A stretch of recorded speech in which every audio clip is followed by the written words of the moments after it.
All right, so let's go to euro. So first things first here for euro. Great level. We've been trading into resistance for 3 days. You can see here the high of wave 3 within that huge 5-wave rally from March 2020. That is the September high, and that is 119.90. And that is just above the current level, which is we've been pressing against these highs from March for the last 3 days. I'm going to put up an hourly chart here so that you can get the view of this 5-wave rally. I thought we had ended over here. A, B, C, D, E, maybe something like this. Right? So you can see that 5-wave rally. Pretty clean, right? And I bet if I were to throw up an indicator of sorts, like RSI or something, that we would have some divergence, and we do on the hourly chart. Right? You can see here magenta dots indicating divergence. Now, this is I haven't talked about this during these webinars yet, but this is a good time to reference this. So I often, I hear people talk about divergence a lot, right? RSI divergence. I have a stricter definition of divergence. So one, yes, you do have to have, so for example, this would be, people would call this divergence right here, right?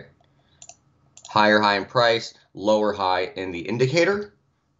Now, I do not call that divergence because I want to see RSI below 65 or above 35 at the, the final price high, so to speak. So for me, this would not be divergence just yet. If we got another price high here, RSI would probably be below 65 because it's currently 62, and then we could have divergence on a 4-hour chart. But as of right now, we don't have it.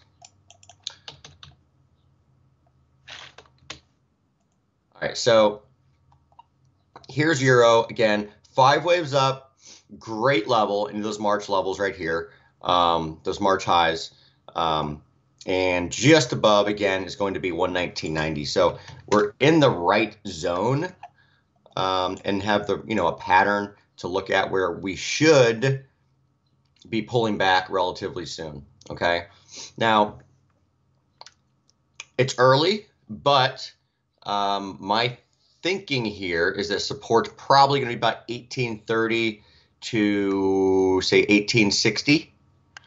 And I'm going to want to turn bullish on a pullback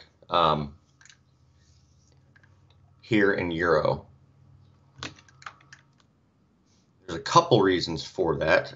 One, obviously the rally from the low is indeed in 5 waves, but also you've got a big 3-wave pullback before that. And finally, remember this. We had that VWAP from the low back here in March, right? March 2020, the low. That's where we bottomed. Perfect. So again, we had turned bullish back here, actually flipped from short to long over here. And of course, I got out like, 3 days after the low and have missed the gains over the last week or so. But needless to say, a pullback we're going to want to be turning bullish on that. So if we do creep a little bit higher than I'm thinking, again, which is 119.90, then pay attention to about 120. This is futures, so pay attention to about 120.30 in spot, which is going to be VWAP from the high, which is also VWAP 2021 VWAP, which is this right here. So, again, short term, you want, at least from my vantage point, you want to be fading strength up here and looking for a pullback and eventually turning, bullish on that pullback. Okay. So as you know, or should know, I am working with Scandinavian Capital Markets as the Chief Technical Strategist. We're based in Stockholm. Scandinavian Markets is a market maker, and we are looking for profitable traders to join our ranks. We have clients all over the globe that are looking for more strategies to invest in. So if you are a profitable trader and you would like to get into the money manager world, you know, all goes according to plan and things go well, you can get your, you can get your strategy funded with up to $2 million. Okay. So come and show us your skills. To register, go to scandinavianmarkets.com/fundmytrades. Again, that is scandinavianmarkets.com/fundmytrades.